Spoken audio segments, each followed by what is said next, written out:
Hello guys, I am Shubham Devangan. Welcome to the Shubham classes. आज हम वैदिक मैथ्स का पांचवा फॉर्मूला डिस्कस करने वाले हैं, जिसका नाम है शून्य साम्य समुच्चय। शून्यम साम्य समुच्चय। बेसिकली इस फॉर्मूले में टोटल 6 सिचुएशन होते हैं, जिन्हें एक एक करके हम जानने का प्रयास करते हैं। तो जो हमारा पहला सिचुएशन होता है, यदि हमारे पास कोई इक्वेशन है और उसका जो कॉमन फैक्टर है वो x है, तो हम डायरेक्ट उसे x को 0 के इक्वल ले लेंगे। जैसे कि हमारे पास कोई इक्वेशन है 12x + 3x = 4x + 5x। जैसे कि यहाँ पर चार टर्म है, चारों टर्म में कॉमन फैक्टर क्या है? x है, तो इसे x को हम 0 के इक्वल ले लेंगे, मतलब कि इस x की वैल्यू 0 आएगी। इससे आप सॉल्व भी करोगे तो x की वैल्यू 0 ही आएगी। तो यह शॉर्टकट है, डायरेक्ट x की वैल्यू 0। यदि हमारे पास कोई और एग्जांपल लेके देखते हैं, जैसे कि हमारे पास है 2x + 1 = 7x + 1। जैसे कि यहाँ पर जो टर्म्स है हमारे पास, यहाँ पर क्या है x + 1, यहाँ पर भी x + 1, मतलब कि इस इक्वेशन का जो कॉमन फैक्टर क्या है x + 1। तो जो भी कॉमन फैक्टर होगा उसे हम 0 के इक्वल ले लेंगे। तो x + 1 = हो जाएगा 0। तो यहाँ से x की वैल्यू निकल के आएगी -1। ये हो गया हमारा सिचुएशन 1। अब देखते हैं कि सिचुएशन 2 होता क्या है। सिचुएशन 2 ये होता है, जैसे कि हमारे पास कोई इक्वेशन है और वो इक्वेशन में कोई भी कांस्टेंट टर्म नहीं है। जैसे कि हमारे पास ये इक्वेशन है, इसमें तो कांस्टेंट टर्म आपको दिखेंगे, लेकिन सिचुएशन 2 क्या बोलता है, कोई कांस्टेंट टर्म नहीं होना चाहिए। तो जो भी हमारे पास वेरिएबल होगा वो = 0 ले लेंगे। जैसे कि हमारे पास एक इक्वेशन है x + 3 2x + 5 = -3x - 5। जैसे कि यहाँ पर 3 का मल्टीप्लाई 5 में होगा, यहाँ पर तो कांस्टेंट टर्म दिख रहे हैं ना कि 15 होगा, लेकिन यहाँ पर भी क्या हो जाएगा, -3 का मल्टीप्लाई -5 में होगा तो 15 से 15 कैंसिल हो जाएगा, मतलब कि यहाँ पर कोई भी कांस्टेंट टर्म नहीं होगा। और ऐसे आप कोई भी इक्वेशन सॉल्व कर लो जिसमें कोई भी कांस्टेंट टर्म नहीं होगा, उसमें जो भी वेरिएबल होगा उसकी वैल्यू 0 ही आती है। तो ऐसे हम डायरेक्ट निकाल सकते हैं कि यहाँ पर जो भी वेरिएबल होगा उसकी वैल्यू 0 होगी। तो ये हो गया सिचुएशन 2। अब हम सिचुएशन 3 देखते हैं कि वो क्या होता है। सिचुएशन 3 बेसिकली ये होता है, यदि हमारे पास कोई इक्वेशन है और उनमें 2 टर्म है, मतलब 2 फ्रैक्शन है उसमें, तो क्या होगा, जो अंश होगा मतलब कि जो न्यूमरेटर होगा वो सेम होना चाहिए।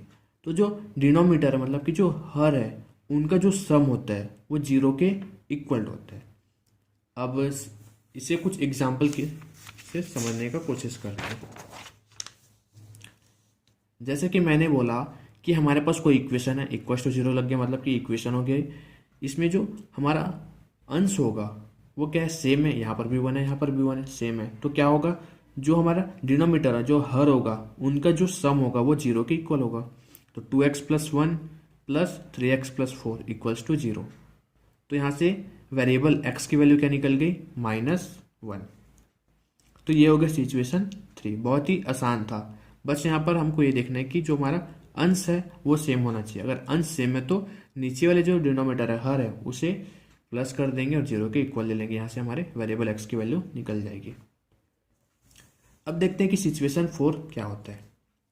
सिचुएशन 4 में क्या होता है, यदि हमारे पास कोई इक्वेशन है, ठीक है, उनमें 2 फ्रैक्शन है, तो जो सम ऑफ न्यूमरेटर होगा, जैसे कि यहाँ पर 2 टर्म दिख रहे हैं हमें, तो सम ऑफ मतलब कि अंश का योग और हरों का योग बराबर है या फिर किसी रेशियो में है, मतलब कि sum of numerator and sum of denominator ये क्या है, या तो इक्वल होंगे या फिर किसी रेशियो में होंगे।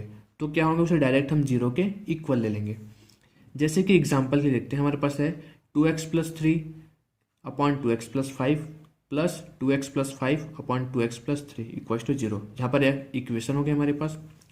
यदि हम सम ऑफ न्यूमरेटर लेते हैं, मतलब कि हरों का योग लेते हैं, 2x + 3 + 2x + 5, ये ले लिया, हमारे पास क्या आ गया, 4x + 8 आ गया। वैसे ही हम हरों का योग ले लेंगे तो क्या आ जाएगा, 4x + 8 आ गया, मतलब कि ये दोनों क्या आ गई, समान वैल्यू आ गई। तो क्या करेंगे, इसे 0 के इक्वल ले लेंगे। तो इसे 0 के इक्वल ले लेंगे, तो यहाँ से x की वैल्यू क्या निकल गई, -2। मैंने बोला ये सम ऑफ न्यूमरेटर निकाले हैं या फिर सम ऑफ डिनोमिनेटर, ये दोनों की वैल्यू या तो सेम होगी या फिर किसी ना किसी रेशियो के फॉर्म में होगी। तो एक और एग्जांपल करके देखते हैं। जैसे कि हमारे पास ये एग्जांपल है 3x+4/6x+7 इक्वल्स टू x+1/2x+3। यदि हम अंशों का योग लेते हैं तो क्या हो जाएगा 3x+4x+1, ये क्या आ गया 4x+5 आ गया। वैसे ही हरों का योग लेंगे तो 6x+7 2x+3, इसे ऐड कर देंगे क्या आ जाएगा 4 8 + 10। जैसे कि हमारे पास जो पहला इक्वेशन निकल के आया, इसमें यदि मैं 2 का मल्टीप्लाई कर देता हूँ तो मुझे ये इक्वेशन मिल जाएगा। जैसे कि 2 का मल्टीप्लाई करेंगे तो 8 हो जाएगा, ये 5 का हो जाएगा 10 हो जाएगा। मतलब कि ये रेशियो में ये 1 रेशियो है तो ये 2 रेशियो हो गया। मतलब कि दोनों का रेशियो क्या हो जाएगा 1:2 हो जाएगा। तो इनमें से किसी को भी, दोनों में से किसी एक को भी 0 के इक्वल ले लेना है। तो हमने 4x+5 को 0 के इक्वल ले लिया, तो यहाँ पर x की वैल्यू क्या आ गई -5/2। यदि आप 8x+10 को भी 0 के इक्वल लोगे तो सेम वैल्यू ही आने वाली है। तो ये हो गया सिचुएशन 4। हम सिचुएशन 5 को जानने का कोशिश करते हैं। जैसे कि मेरे पास है ये सिचुएशन 5। सिचुएशन 5 ये होता है, यदि मेरे पास कोई इक्वेशन है, इसमें भी 2 फ्रैक्शन पार्ट है, तो जो अंश है और जो हर है इनका जो डिफरेंस होगा, दोनों साइड के अंश व हर का जो डिफरेंस होगा वो या तो सेम होना चाहिए या फिर किसी ना किसी रेशियो के फॉर्म में होना चाहिए। जैसे कि लास्ट सिचुएशन में था, वो क्या था, या तो सेम होना चाहिए या फिर किसी रेशियो में होना चाहिए। लेकिन यहाँ पर क्या बोल रहा हूँ मैं, डिफरेंस बोल रहा हूँ। लेकिन किसका डिफरेंस, अंशों का और हरों का डिफरेंस, न्यूमरेटर और डिनोमिनेटर का डिफरेंस, दोनों सेम होगा या फिर किसी ना किसी रेशियो के फॉर्म में होगा। यहाँ पर एग्जाम्पल के लिए देखते हैं, हमारे पास है 3x+3/6x+3 इक्वल्स टू 5x+4/2x+7। जैसे कि हम लेफ्ट साइड की बात करते हैं, इनमें से जो डिफरेंस क्या होगा 3x+6 -6x+3, इनका डिफरेंस क्या आ गया -3x-1। जो राइट साइड है उनमें हम डिफरेंस निकालेंगे तो क्या आ जाएगा 3x-3, मतलब किसी न किसी रेशियो के फॉर्म में है, -1 के रेशियो में। ठीक है, तो हम क्या करेंगे, इन्हें 0 के इक्वल ले लेंगे। तो हमने 3x-3 को 0 के इक्वल ले लिया, तो यहाँ से x की वैल्यू क्या आ गई, मतलब जो वेरिएबल की वैल्यू क्या आ गई 1 आ गई। तो ये मेथड बहुत ही ईजी था। हम देखते हैं कि लास्ट सिचुएशन क्या है।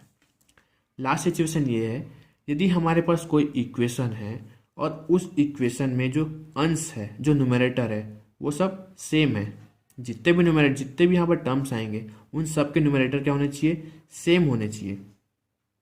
तो जो लेफ्ट साइड है, जो दोनों साइड है, ठीक है, जो उनके डिनोमिनेटर है उनका जो सम है वो सेम होना चाहिए।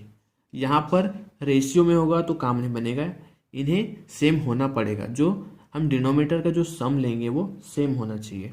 जैसे एग्जांपल के लिए लेते हैं, हमारे पास है 1/x+2 + 1/x+6 equals to 1/x+1 + 1/x+7। जैसे जितने भी टर्म आ रहे हैं सबके न्यूमरेटर क्या है 1 है।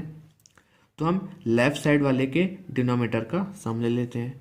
तो इनका सम ले लिया तो क्या आ जाएगा हमारे पास 2x+8 आ जाएगा। वैसे राइट साइड जो है डिनोमिनेटर उनका सम ले लेंगे तो 2x+8, मतलब कि दोनों सेम आ गए। तो इसे डायरेक्ट इक्वल्स टू 0 ले लेंगे। यहाँ से 2x इक्वल्स टू -8 आ गया और x की वैल्यू क्या आ गई -4 आ गई।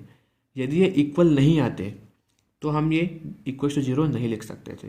ये इक्वल आएंगे तभी हम इस सिचुएशन में किसी वेरिएबल का वैल्यू फाइंड कर सकते हैं। दोस्तों, अगर ये वीडियो आपको अच्छा लगा हो तो वीडियो को लाइक कीजिए, शेयर कीजिए और सब्सक्राइब कीजिए। Thank you.